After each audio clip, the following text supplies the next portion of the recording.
नक्कीच मी एक तुम्हाला सांगतो, जर अशा पद्धतीने आपण जर इन्व्हेस्टिगेशन केलं तर सत्यमेव जयते, आपल्याला विजय या रिसर्चच्या बाबतीत नक्कीच त्याला यश आल्याशिवाय राहणार नाही असं आमच्या सगळ्यांचं त्याच्यामध्ये मत आहे.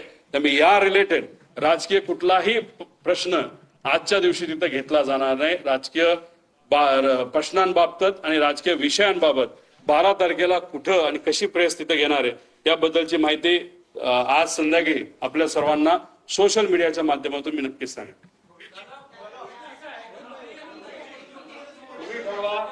सगळ्यांना एकसाथ बोलायचं आहे का एक एक बोलणार आहे तर मला बोल.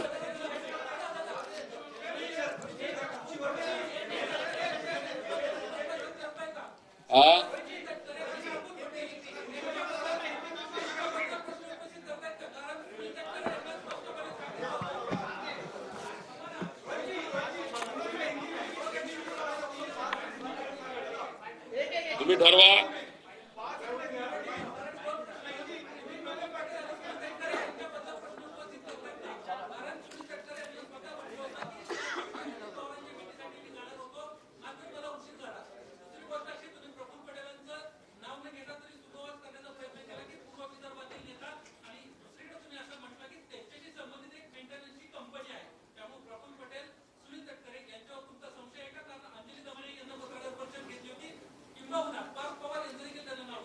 एक तुम्ही समजून घ्या,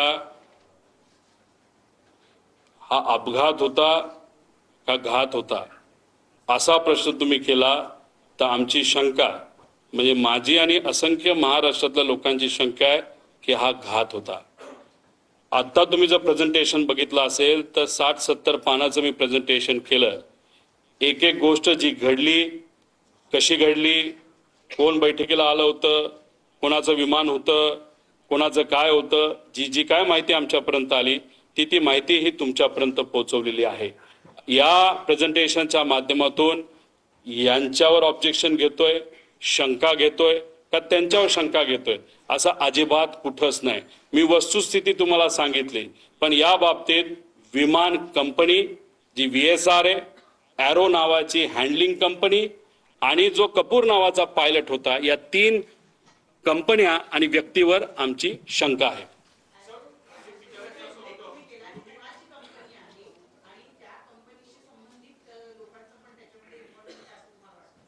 या पुऱ्या डिस्कशन मध्ये तुम्ही बघितलं असेल, एरो नावाच्या कंपनीने VSRचं हे विमान हायर केलं होतं. ते सरकारी GR प्रमाणे केलं होतं. साई आणि एरो या 2 कंपन्या यांनाच तिथं कॉन्ट्रॅक्ट दिलेला आहे की VIP ना विमान देण्याचं. आणि मग 15 ते 31 तारखेपर्यंत एरोची जबाबदारी त्याच्यामध्ये होती. एरोने ते बुकिंग केलं होतं. तो कोण पवार का कोण नावाचा जो माणूस आहे तो हँडलर आहे, तो एरोचा हँडलर आहे. त्यांनी सांगितलं होतं की व्हिजिबिलिटी ऑल ओके. म्हणजे कुठं ते मिसरिप्रेझेंटेशन झालं. ती कंपनी कोणाची कशी अजूनपर्यंत मला तरी काय माहिती मिळालेली नाही.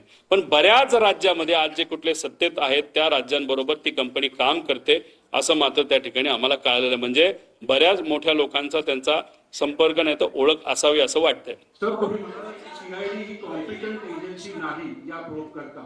तुम्ही ह्याच्यात हायकोर्ट और सुप्रीम कोर्ट मॉनिटर्ड प्रोबची स्पेसिफिक डिमांड करताय का? DGCA वर आमचा विश्वास आहे. पण बघा, एक तुम्ही समजून घ्या, सरकारवर आमचं ॲलिगेशन नाही, कोणावर ॲलिगेशन नाही. पण ज्या गोष्टी घडल्या असाव्यात, अशा पद्धतीने काय गोष्टी झाल्या असाव्यात या पद्धतीची आमची शंका आहे. ती शंका पूर्ण करत असताना CID बद्दल आपल्या सगळ्यांना माहिती आहे.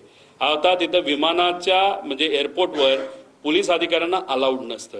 मग CID ह्या गोष्टी कशा करू शकतं? कारण हे शेवटी एक्सपर्ट ओपिनियन याच्यामध्ये लागणार आहे. मग एक्सपर्ट ओपिनियन कोणाकडे? अशा भारताच्या बाहेरच्या 1-2 कंपन्या तुम्ही हायर करा. या इन्व्हेस्टिगेशन मध्ये त्यांना तुम्ही ताकद घ्या. DGCA ला सुद्धा एक टीम तुम्ही त्या ठिकाणी तयार करा. आणि अजून एक गोष्ट, ब्लॅक बॉक्स जेव्हा तुम्ही त्याचा अभ्यास कराल त्याचं जे पूर्ण रेकॉर्डिंग आहे, कारण गुजरातला जो ऍक्सिडेंट झाला त्याचं पूर्ण रेकॉर्डिंग पब्लिककडे मिळालेलं नाही. सिलेक्टेड गोष्टींचं रेकॉर्डिंग बाहेर आलेलं आहे. आमची मागणी आहे ब्लॅक बॉक्स मधलं जे कुठलं तिथं रेकॉर्ड, माझ्याकडे मला पण शंका आहे, थोडा मी अभ्यास जास्त केलेला आहे, तो मात्र तुमच्या समोर सगळ्यांसमोर तिथे दिलेला आहे.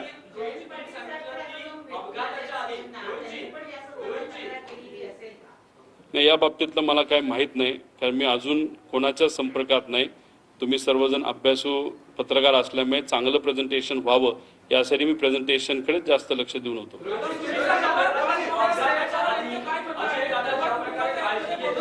त्यांना काही गोष्टींची कल्पना होती. म्हणजे अगदी तुम्ही पाणी पिण्याचं उदाहरण सांगितलं.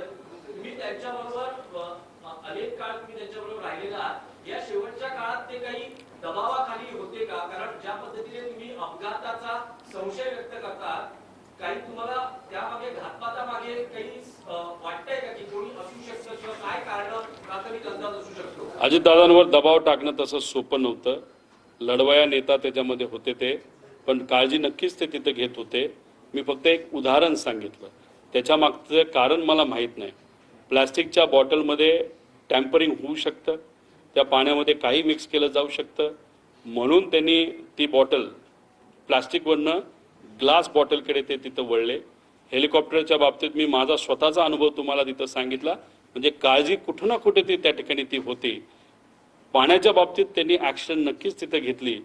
जर त्यांच्या मनामध्ये विमानाच्या बाबतीत सुद्धा जर शंका होती तर तिथं जर वेगळी ॲक्शन त्यांनी घेतली असती तर दादा आज आपल्याबरोबर असते. अनेक प्रश्न उपस्थित केलेले आहेत. राष्ट्रवादी अजित पवार गटातून देखील काही आमदार त्यांना देखील असे अनेक प्रश्न पडलेले आहेत. रुपाली खोबरे पाटील असतील, अमोल मिटकरी असतील. मात्र दादांच्या जवळ असणारे आणि जबाबदार असणारे मग ते सुनील तटकरे असतील, प्रफुल्ल पटेल असतील किंवा मग छगन भुजबळ असतील, या बड्या नेत्यांना, जबाबदार नेत्यांना असे अनेक प्रश्न का नाही पडले आणि त्यांनी देखील असे प्रश्न उपस्थित करून चौकशीची मागणी का नाही केली, जशी तुम्ही करताय, अमोल मिटकरी करतायत आणि रुपाली खोबरे पाटील करतायत? त्या सर्व नेत्यांना जी कुठली सत्ता आज आपली आहे या राज्यामध्ये ती मेंटेन करण्यासाठी, ती सत्ता तशीच राहावी यासाठी त्या पक्षाचे प्रमुख नेते म्हणून त्यांना कदाचित ती गोष्ट थोडीशी जास्त महत्त्वाची वाटली असावी.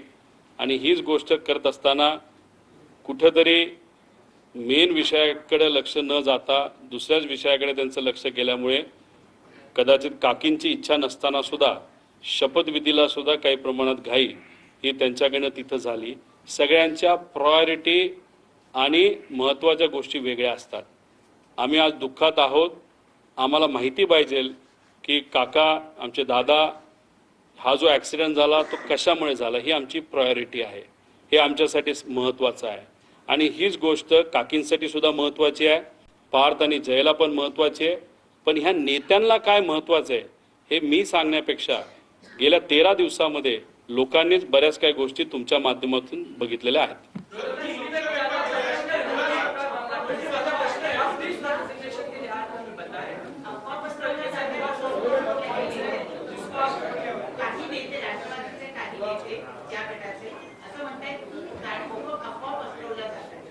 रोहित पवार एवढ्या मोठ्या कॅमेराच्या संख्येसमोर आणि एवढ्या अभ्यासू मराठी पत्रकारांच्या समोर प्रेझेंटेशनच्या माध्यमातून काही गोष्टी जर पुढे त्या ठिकाणी सांगत असतील तर ह्याला अफवा म्हणत नाही, ह्याला रोकटोक प्रेस कॉन्फरन्स त्या ठिकाणी म्हणतात. आणि त्यांच्यात आणि आमच्यात हाच फरक आहे. ते काय काय म्हणेना, आम्हाला काही घेणं देणं नाही. ते जे कुठले नेते असतील 4-5 त्यांचा पक्षच वेगळा आहे आणि आमचा पक्ष वेगळा आहे. काका मात्र आमचे त्या ठिकाणी गेलेले आहेत. त्यामुळे काकांच्या बाबतीत काय घडलं हे मला तरी माहिती पाहिजे. त्यांना माहिती नको असेल तर तो त्यांचा विषय आहे.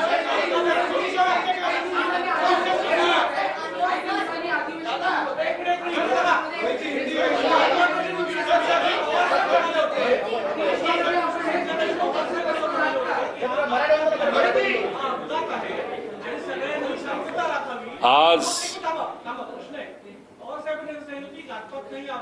काही गोष्टी आपल्या हातात नसतात, शांतता राखावी. तर पवार साहेबांच्या म्हणण्यापासून वेगळा असं तुमचा अभ्यास केला म्हणून हे म्हणणं झालंय का? नंबर 1. आणि नंबर 2, तुम्ही जसं आता सांगितलं की जय आणि पार्थ याची तुमची प्राथमिक चर्चा झाली.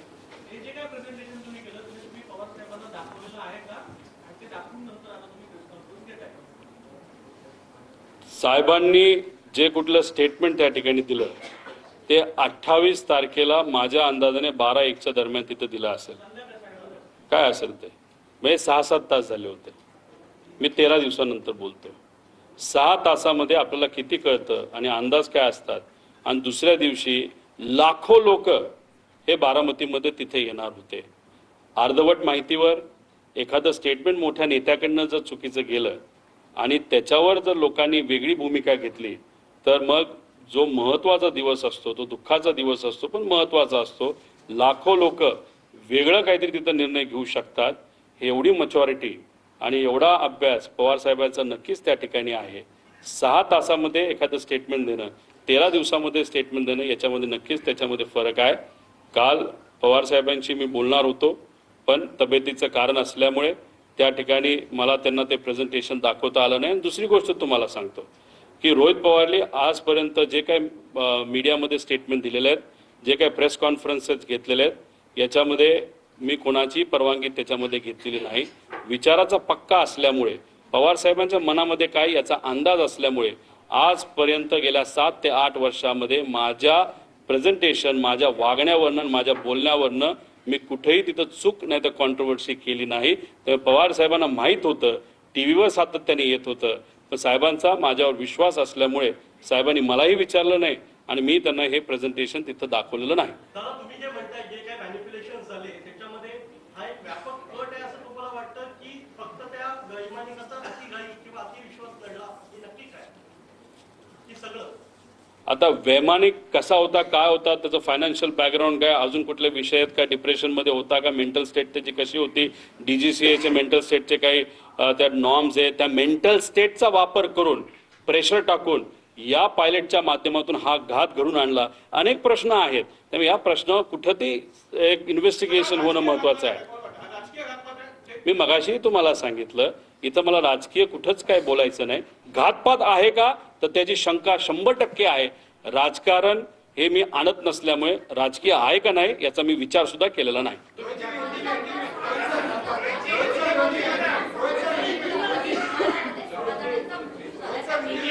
तो 6चा जो आकडा होता तो चुकीचा होता. त्याच्यामध्ये कॅल्क्युलेशनमध्ये चूक झाली.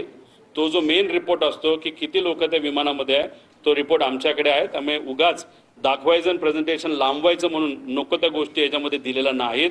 त्यामुळे त्या 6च्या आकड्याला कुठंच काही महत्व नाही.